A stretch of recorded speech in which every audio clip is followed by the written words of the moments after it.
کہانی تیار ہو چکی تھی اور اب اس پر کام شروع کرنا تھا۔ عبدل بھائی کے مشورے سے کچھ فلم انڈسٹری کے اور کچھ باہر کے لوگوں کا انتخاب کیا گیا اور اس کے بعد افتتاح کا اعلان کر دیا گیا۔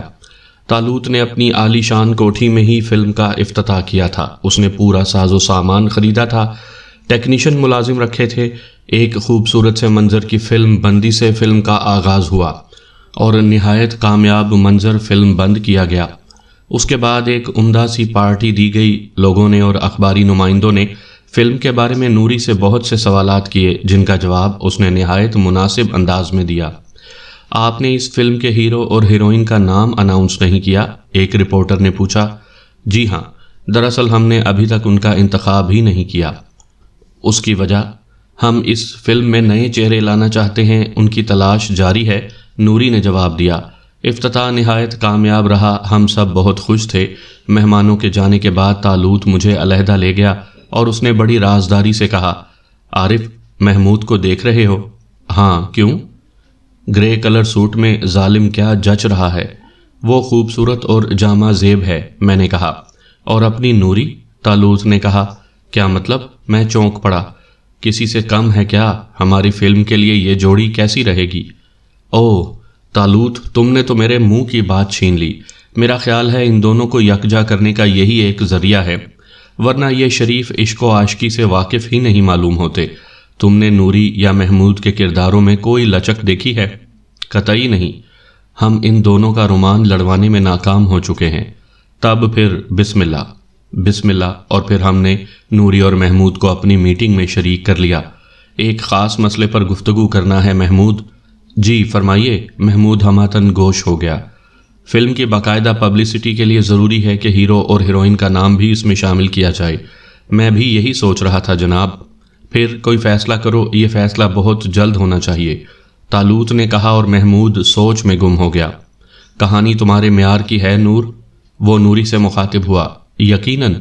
اس میں ہیرو یا ہیروئن کا کردار کیسا ہے؟ نہایت پاکیزہ اور مناسب۔ میرے خیال سے مشرقی رومان کا یہی انداز ہے۔ جو لوگ ان دونوں کا کردار ادا کریں گے، کیا وہ اس میں جھجک سکتے ہیں؟ قطعی نہیں، نوری نے وثوق سے کہا۔ کیوں محمود، تمہارا کیا خیال ہے؟ میرا خیال ہے یہ ایک پاکیزہ ترین فلم ہوگی، محمود نے جواب دیا۔ تو پھر دوستو، کسی چکر کے بغیر عرض ہے کہ میں نے اور سلیم نے ان کرداروں کے لیے تمہارا انتخاب کیا ہے، طالوت نے کہا، اور یہ خبر ان دونوں کے لیے دھماکے سے کم نہ تھی۔ وہ ہماری شکل دیکھتے رہ گئے اور پھر جھینپے جھینپے نظر آنے لگے۔ کسے اعتراض ہے؟ طالوت نے دونوں کی طرف دیکھا لیکن کوئی جواب نہ دے سکا۔ مجھے جواب کی ضرورت ہے، مجھے اس لائن کا کوئی تجربہ نہیں ہے، محمود نے دبی زبان سے جواب دیا۔ ہو جائے گا، طالوت سکون سے بولا۔ کرداروں کی پاکیزگی کا تم دونوں اعتراف کر چکے ہو۔ نوری بالکل خاموش ہو گئی تھی، اس کی نظریں جھکی ہوئی تھیں۔ اگر تم دونوں نے 1 منٹ کے اندر اندر ہاں یا نہیں کا اعلان کر دیا تو پھر یہ بات فائنل ہو جائے گی، طالوت نے وارننگ دی۔ لیکن دونوں خاموش رہے تھے۔ طالوت گھڑی دیکھ رہا تھا اور جوں ہی سیکنڈ کی سوئی نے 1 منٹ پورا کیا، طالوت نے کھڑے ہو کر مجھے مبارکباد دی اور نوری اور محمود بے بسی سے ہنس پڑے۔ بزرگوار، طالوت نے محمود کے والد کو مخاطب کر کے کہا، نور النساء ایک شریف لڑکی ہے، صاحب حیثیت ہے، اور محمود ہمارا دوست۔ میری زمینوں کو میری ضرورت ہے، چنانچہ کچھ عرصے کے بعد میں واپس چلا جاؤں گا۔ میری خواہش ہے کہ ان دونوں کو رشتہ ازدواج میں منسلک کر دیا جائے۔ محمود کے والد حیرت زدہ رہ گئے تھے، پھر انہوں نے بھرائی ہوئی آواز میں کہا، کیا میرا بیٹا اس قابل ہے؟ وہ جس قابل ہے ہمیں معلوم ہے، آپ اپنا جواب مرحمت فرمائیں۔ میرے لیے شادی مرگ کی بات ہے، بڑے میاں بولے۔ تب پھر ہماری خواہش ہے کہ آپ باقاعدہ ہمارے گھر آئیں، لیکن ابھی محمود کو ہوا بھی نہیں لگنی چاہیے۔ کیا وہ اس شادی پر تیار ہے؟ یقیناً، ورنہ ہم آپ سے درخواست نہ کرتے، طالوت نے جواب دیا، اور بڑے میاں نے خوشی سے اقرار کر لیا۔ اور پھر محمود اور نوری کے والد کی ایک خفیہ ملاقات ہوئی جس میں دونوں نے ضروری امور طے کر لیے۔ پھر ایک شام فلم کے دوسرے منظر کی فلم بندی کا پروگرام بنایا گیا۔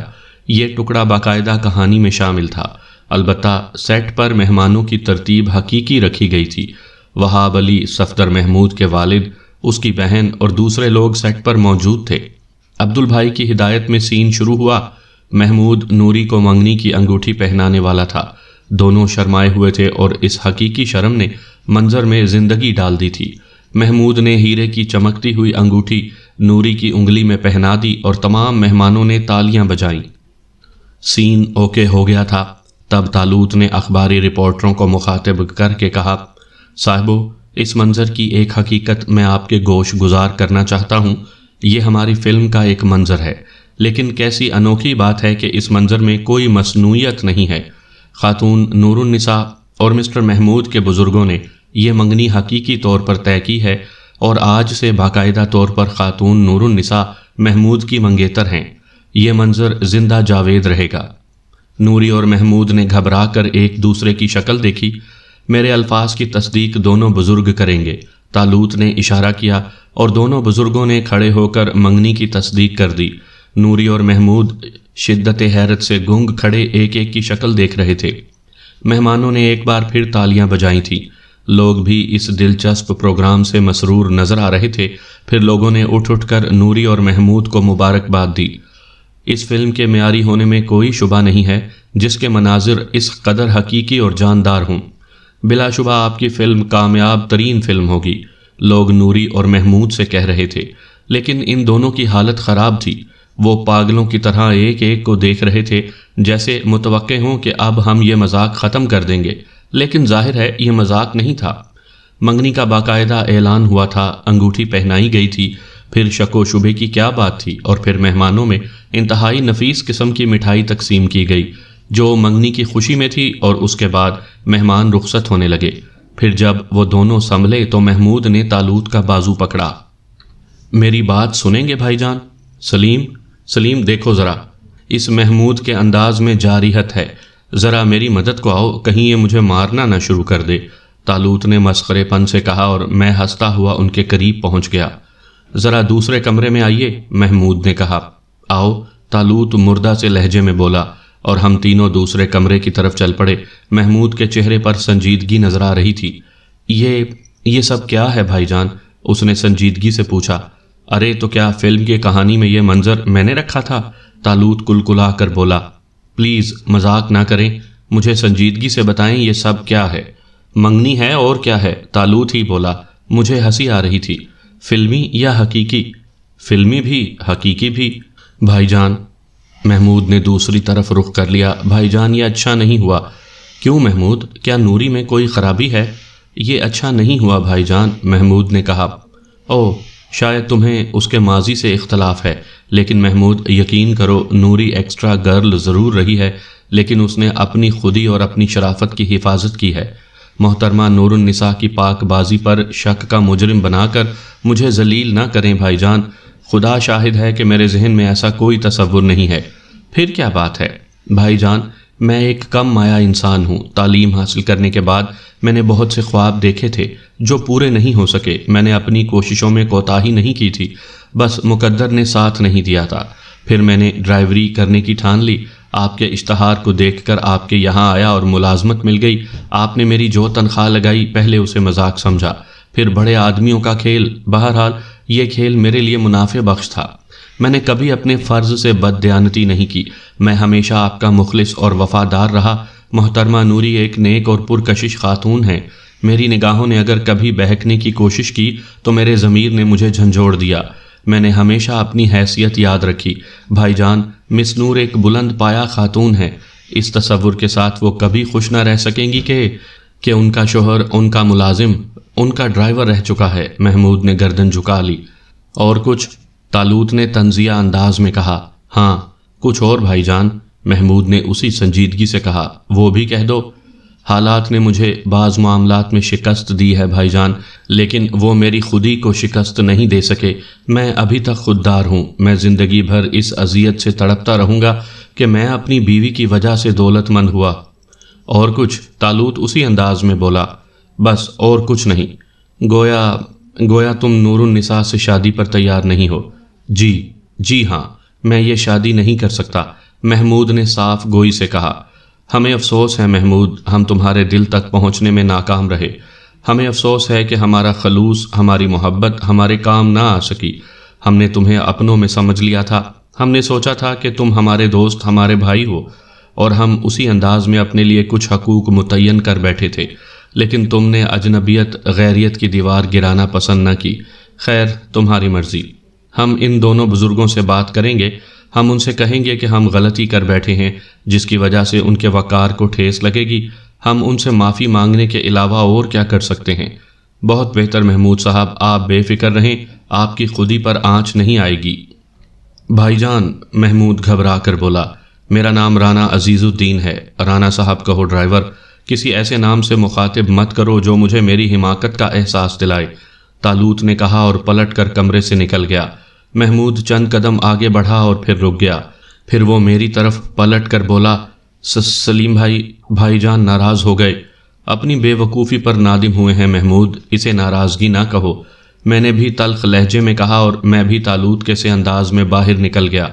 محمود کمرے میں کھڑا رہ گیا تھا۔ میں تیزی سے طالوت کے پاس پہنچ گیا۔ طالوت، میں نے اسے آواز دی۔ چھوڑو یار، موڈ خراب ہو گیا، طالوت نے جھنجھلائے ہوئے انداز میں کہا۔ کیوں؟ میں نے حیرت سے کہا۔ سب کے سب یکساں، جیسے ہمارے اوپر احسان کر رہے ہوں۔ او طالوت، یہ بات نہیں، کاغذ کے چند ٹکڑے لے کر کسی جگہ کھڑے ہو جاؤ، لوگ انہیں حاصل کرنے کے لیے ہر امکانی کوشش کریں گے۔ روشیلا اور روئی والا کی مثال تمہارے سامنے ہے۔ اس کے علاوہ بھی بہت سے لوگ تمہارے علم میں آ چکے ہیں۔ دراصل ہم نے ہمیشہ کیچڑ میں پڑے ہوئے ہیرے تلاش کیے ہیں۔ ہم نے انسانیت کے پیکر تلاش کیے ہیں جن کی نگاہوں میں انسانیت کا تقدس ہوتا ہے، دولت نہیں۔ ہیرے کہیں بھی ہوں، ان کی چمک کیسے ختم کی جا سکتی ہے؟ انہیں کیچڑ سے اٹھا کر صاف ستھرا کر کے شو کیس میں رکھنے کے لیے بہرحال جد و جہد تو کرنا پڑتی ہے۔ نہ دیکھو انہیں، نہ تلاش کرو، تمہیں تمہاری مرضی کے لوگ بھی ملتے رہیں گے، تم جو کچھ انہیں دو گے قبول کر لیں گے۔ یہ تو ٹھیک ہے، لیکن اب اس کیچڑ کے ہیرے کا کیا کیا جائے؟ کچھ سوچتے ہیں، اس کی ایسی کی تیسی۔ او، یہ مس نور النساء اس کمرے میں کیوں جا رہی ہیں؟ طالوت نے کہا۔ ونڈرفل، رومانس، سسپینس، ارے میرا دوشالہ! میں اپنے کمرے کی طرف لپکا۔ طالوت ہنسنے لگا۔ شادانہ کا دوشالہ اوڑھ کر میں جلدی سے باہر نکل آیا، اور پھر ہم دونوں تیزی سے کمرے کی طرف لپکے۔ نوری کمرے میں داخل ہو گئی تھی اور اس کے پیچھے ہی ہم دونوں اندر جا گھسے، لیکن نوری کو ہماری آہٹ بھی نہیں ہوئی تھی۔ سامنے ہی ایک کرسی پر محمود سر پکڑے بیٹھا تھا۔ محمود صاحب، نوری کی لرزتی آواز ابھری اور محمود اچھل پڑا۔ پھر وہ جلدی سے کھڑا ہو گیا۔ مس نور؟ جی مس نور، آپ جانتی ہیں مس نور کہ میرا کوئی قصور نہیں ہے، محمود نے بوکھلائے ہوئے انداز میں کہا۔ تو کیا آپ کے خیال میں قصور میں نے کیا ہے؟ نوری مسکراتے ہوئے بولی۔ مس نور، آپ یقین کریں، میں نے نہ جانے آپ پر اتنی بوکھلاہٹ کیوں طاری ہے مسٹر محمود۔ آپ نے ان فرشتوں کو ناراض کر دیا ہے، مجھے آپ سے بڑی شکایت ہے۔ مس نور، ایک بات کے لیے معذرت خواہ ہوں، وہ یہ کہ میں عقبی کھڑکی سے آپ حضرات کی گفتگو سن رہی تھی، اور میں نے آپ کے اور ان کے درمیان ہونے والی گفتگو کا ایک ایک لفظ سنا ہے۔ مس نور، مجھے بتائیے میں کیا کروں؟ میں نے تو اپنے کردار میں کبھی جھول نہیں پیدا ہونے دیا، میری تو کوئی خطا نہیں ہے۔ مسٹر محمود، خدا کا شکر ہے کہ میں نے بھی انتہائی نامساعد حالات میں اپنے کردار کو داغدار نہیں ہونے دیا۔ میں آپ کی ذہنی کیفیت سمجھتی ہوں، کیونکہ یہی کیفیت مجھ پر بیت چکی ہے۔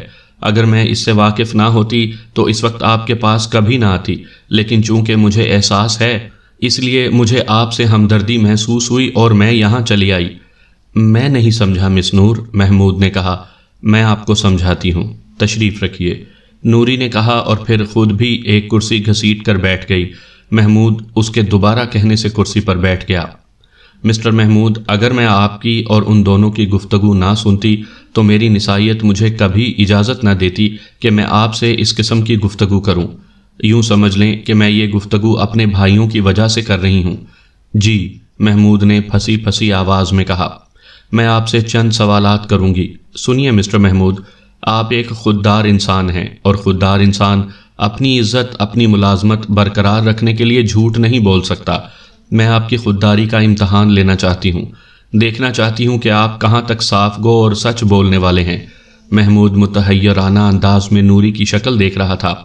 کیا آپ جوابات دینا پسند کریں گے؟ ضرور۔ ان میں بہت سے سوالات ایسے ہیں جو ایک لڑکی کی زبان سے معیوب ہیں، لیکن میں سمجھتی ہوں کہ ان سوالات سے میری نسائیت کس حد تک مجروح ہوتی ہے، آپ کچھ بھی سمجھیں۔ جی، محمود سنبھل کر بیٹھ گیا۔ اگر میں ایک معمولی لڑکی ہوتی اور حالات ہمیں ایک دوسرے کے سامنے لے آتے تو کیا آپ مجھے اپنانا پسند کرتے؟ آپ نے مجھے صاف گوئی کی اجازت دی ہے مس نور۔ ہاں، آپ کھل کر اظہار حقیقت کر سکتے ہیں، آپ پر کوئی پابندی نہیں ہے۔ تو مس نور، میں آپ سے اظہار محبت کی جرات کرتا ہوں۔ ہاں مس نور، میں آپ کو بے حد پسند کرتا ہوں۔ میں دل ہی دل میں آپ کی پرستش کرتا ہوں۔ میں آپ سے محبت کرتا ہوں مس نور۔ میں آپ کو اس وقت سے چاہتا ہوں جب میں نے پہلی بار آپ کو دیکھا تھا۔ میری زندگی میں وہ لمحات جاوداں ہوتے ہیں جب آپ میرے نزدیک ہوتی ہیں، محمود نے کہا، اور نوری کا چہرہ گلنار ہو گیا، لیکن اس نے اپنے آپ کو سنبھالا اور بولی، شکریہ مسٹر محمود، گویا یہ بات طے ہو گئی کہ میں بحیثیت عورت آپ کے لیے قابل قبول ہوں۔ جی، محمود نے سر جھکا کر کہا۔ اس کے چہرے پر سنجیدگی تھی۔ تو مسٹر محمود، اب میری حیثیت کے بارے میں جان لیجئے۔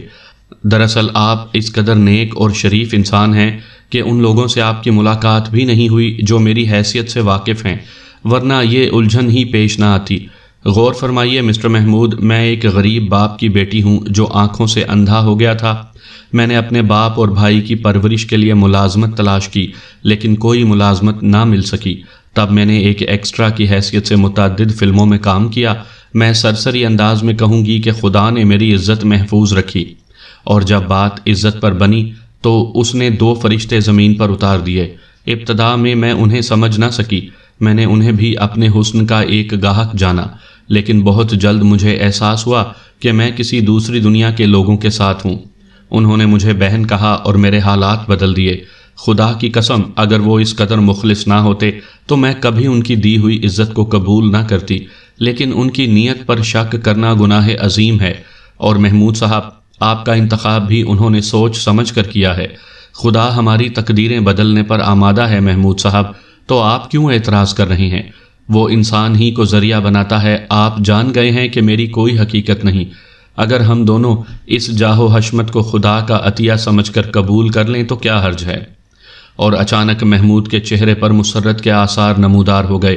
اس کی سانس تیز چلنے لگی۔ تب اس نے لرزتی آواز میں کہا، تو مس نور، آپ کو اس بات پر کوئی اعتراض تو نہیں؟ ہرگز نہیں، نوری نے بڑے وقار سے کہا۔ صرف ان دونوں کی وجہ سے؟ ہاں، ان دونوں کی وجہ سے بھی، کیونکہ ان کے فیصلے میرا ایمان ہوتے ہیں۔ اس کے علاوہ میری نگاہ میں تم بھی ایک نیک سیرت اور شریف انسان ہو۔ مجھے کم مایا سمجھ کر مجھے خود سے کمتر تو نہ سمجھو گی نور؟ اس وقت تم مجھے ایک ایکسٹرا گرل کہہ دیا کرنا جو چند روپیوں کے عوض ناچتی تھی۔ نوری، میں تمہیں اپنا کر فخر محسوس کروں گا نور۔ میں تمہیں بے پناہ چاہتا ہوں، خدا کی قسم نور، میں تمہاری پرستش کرتا ہوں۔ محمود تیزی سے اٹھا۔ اس نے نوری کو بازوؤں کے حلقے میں لے لیا۔ آؤ، میں نے طالوت کے کان میں کہا۔ 1 منٹ یار، 1 منٹ۔ آؤ، میں نے اس کا لباس پکڑ کر کھینچا۔ صرف 1 منٹ، صرف 1 منٹ۔ اسے بہن کہا ہے، میں نے دانت کچکچا کر کہا۔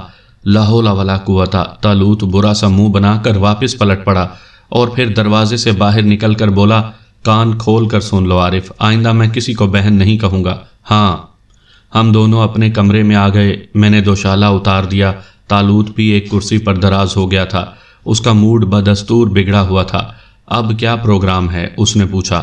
جیسی مرضی سرکار، بس چلیں گے یہاں سے۔ ضرور، لیکن کب؟ جلد از جلد۔ اور کہاں چلیں گے؟ جدھر منہ اٹھ جائے۔ ان پہاڑوں کے بارے میں کیا خیال ہے جن کا آپ نے ذکر کیا تھا؟ اسی طرف چلیں گے۔ کب؟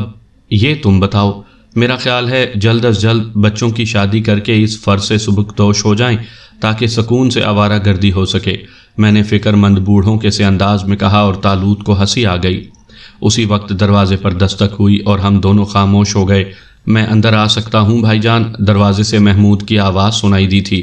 آ جاؤ، میں نے بھاری آواز میں کہا، اور محمود شرمندہ سا اندر آ گیا۔ طالوت نے پھر چہرہ بگاڑ لیا تھا۔ میں آپ سے معافی مانگنے آیا ہوں بھائی جان، محمود نے کہا۔ اپنے الفاظ کی تصحیح کریں مسٹر محمود، بھائی جان نہیں رانا صاحب، طالوت نے کہا۔ نہیں بھائی جان، بھائی جان، بھائی جان، محمود نے شرمندہ انداز میں مسکراتے ہوئے کہا۔ کیوں؟ یہ رشتہ تو تمہیں قبول نہیں تھا؟ غلطی ہو گئی تھی، سخت شرمندہ ہوں۔ ہر سزا بھگتنے کے لیے تیار ہوں، محمود نے کہا۔ غور کر لو محمود، اپنے دل کو ٹٹول لو۔ ٹٹول لیا بھائی جان، لیکن میں تمہیں سزا دیے بغیر نہ رہوں گا۔ مجھے ہر سزا قبول ہے، محمود نے مسکراتے ہوئے کہا۔ ٹھیک ہے، تو پہلی سزا تو یہ ہے کہ اس ہفتے کے آخر میں تمہاری شادی نور النساء کے ساتھ کر دی جائے گی۔ دوسری سزا کل سنائی جائے گی۔ محمود نے گردن جھکا دی۔ چنانچہ دوسرے دن کوٹھی پر ہی ایک چھوٹی سی نشست ہوئی جس میں بزرگ بھی شامل تھے۔ تب طالوت نے کہا، معزز بزرگوں کی اجازت سے میں کچھ عرض کرنا چاہتا ہوں۔ کہو بیٹے، عبدالوہاب صاحب محبت سے بولے۔ محترم، آپ کے علم میں ہے کہ میں صرف چند روز کے لیے اپنی جاگیر سے نکلا تھا، لیکن حالات کچھ اس انداز سے پیش آئے کہ مجھے کافی وقت آپ کی خدمت میں رہنے کا موقع مل گیا۔ آپ جیسے پر محبت لوگوں کے درمیان سے جانے کو دل تو نہیں چاہتا، لیکن میری مجبوریوں کو مد نگاہ رکھتے ہوئے مجھے اجازت دیں، مجھے اب جانا ہی ہوگا۔ او، سب کے منہ سے بیک وقت نکلا۔ لیکن بھائی جان، نوری اور محمود کے منہ سے بیک وقت نکلا۔ ہاں نور، ہاں محمود، تم غور کرو، میرے سارے معاملات بکھرے پڑے ہیں، ہمیں انہیں دیکھنا ہے، ہماری روانگی ضروری ہے۔ تو بزرگوں، میری خواہش ہے کہ روانگی سے قبل نوری اور محمود کی شادی کر دی جائے۔ کیا آپ اس ہفتے کا آخری دن اس کام کے لیے قبول کریں گے؟ خوشی کے ساتھ غم بھی دے دیا عزیز الدین۔ کاش تم ہمیشہ ہم میں رہتے، لیکن تمہیں روکنا خود غرضی ہے۔ ہم بھی آپ کے ساتھ جائیں گے بھیا، نوری روتے ہوئے بولی۔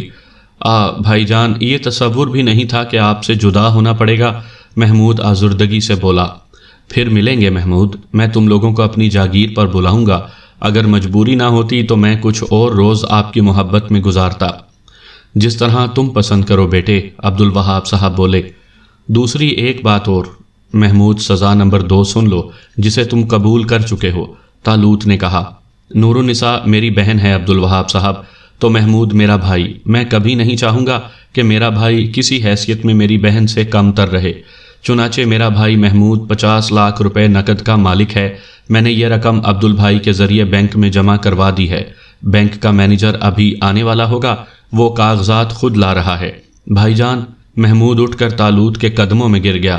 نور آرٹس پروڈکشن نور النساء کی ملکیت ہے اور اس کے نام سے بھی 50 لاکھ کا اکاؤنٹ موجود ہے۔ میری خواہش ہے کہ یہ دونوں مل کر اس کمپنی کو چلائیں اور بامقصد اور معیاری فلمیں تیار کریں، اور آج کی نشست ان الفاظ پر ختم۔ اس کے بعد پورے ہفتے ہنگامے رہے۔ نوری نے روتے روتے آنکھیں سرخ کر لی تھیں۔ اس نے کہا تھا، یہ کیسی خوشی دی ہے آپ نے بھیا، جو آپ کی جدائی کے غم میں ڈوبی ہوئی ہے۔ بہنیں تو یوں بھی پرائی ہو جاتی ہیں پگلی، مگر آپ ہمیں کب بلائیں گے؟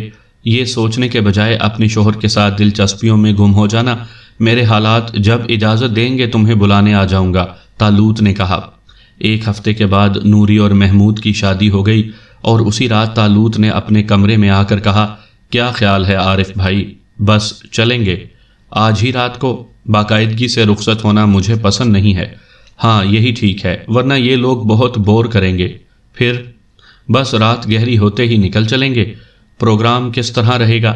تم ایسا کرو، فون پر کسی ہوٹل میں ایک کمرہ بک کرا لو، رات وہاں گزاریں گے اور پھر وہاں سے مناسب پروگرام بنائیں گے۔ ٹھیک ہے، میں نے طالوت کی اس تجویز کو پسند کیا۔ یہاں رہ کر پروگرام بنانے میں دقت ہوگی، ہوٹل کا کمرہ ہی مناسب تھا۔ چنانچہ میں نے فون کر کے پیلس ہوٹل میں ایک ڈبل روم بک کروا لیا۔ ایک اور خیال ہے، طالوت نے کہا۔ وہ کیا؟ ہمیں اپنی شکلیں بدل کر وہاں چلنا ہوگا، کیونکہ بہت سے لوگ ہمیں جان گئے ہیں۔ یہ بھی ٹھیک ہے، میں نے طالوت سے اتفاق کیا، اور پھر ہم کافی دیر تک یوں ہی سی گفتگو کرتے رہے، اور جب رات گہری ہو گئی تو ہم نے چلنے کی تیاری کر لی۔ کیا ان لوگوں کو اطلاع دی جائے؟ طالوت نے پوچھا۔ اخلاقی طور پر تو ضروری ہے۔ تب ایک پرچہ لکھ دو، طالوت نے کہا، اور میں نے لکھنے کی میز پر پہنچ کر ایک تحریر گھسیٹ کر نمایاں جگہ رکھ دی۔ اس میں میں نے لکھ دیا تھا کہ چونکہ باقاعدہ روانگی رکت آمیز ہوتی، اس لیے ہم جا رہے ہیں، حالات نے ساتھ دیا تو پھر ملیں گے۔ اور یہ پرچہ لکھنے کے بعد ہم باہر نکل آئے۔ گہری تاریکی چھائی ہوئی تھی۔ کوٹھی سے باہر نکل کر میں نے چاروں طرف دیکھا، اور پھر طالوت نے کہا، کیا پیدل چلنا پڑے گا؟ کار نہیں لے چلو گے؟ اس وقت تو ٹیکسی بھی نہیں ملے گی۔ کار نہیں لے چلیں گے؟ اور پھر ہمیں تو پیلس ہوٹل تک چلنا ہے۔ تو پیلس ہوٹل کون سا قریب ہے؟ اور میرے اس سوٹ کیس کا وزن 15-20 سیر سے کم نہیں ہے۔ چھوڑو یار، کیوں مذاق کرتے ہو؟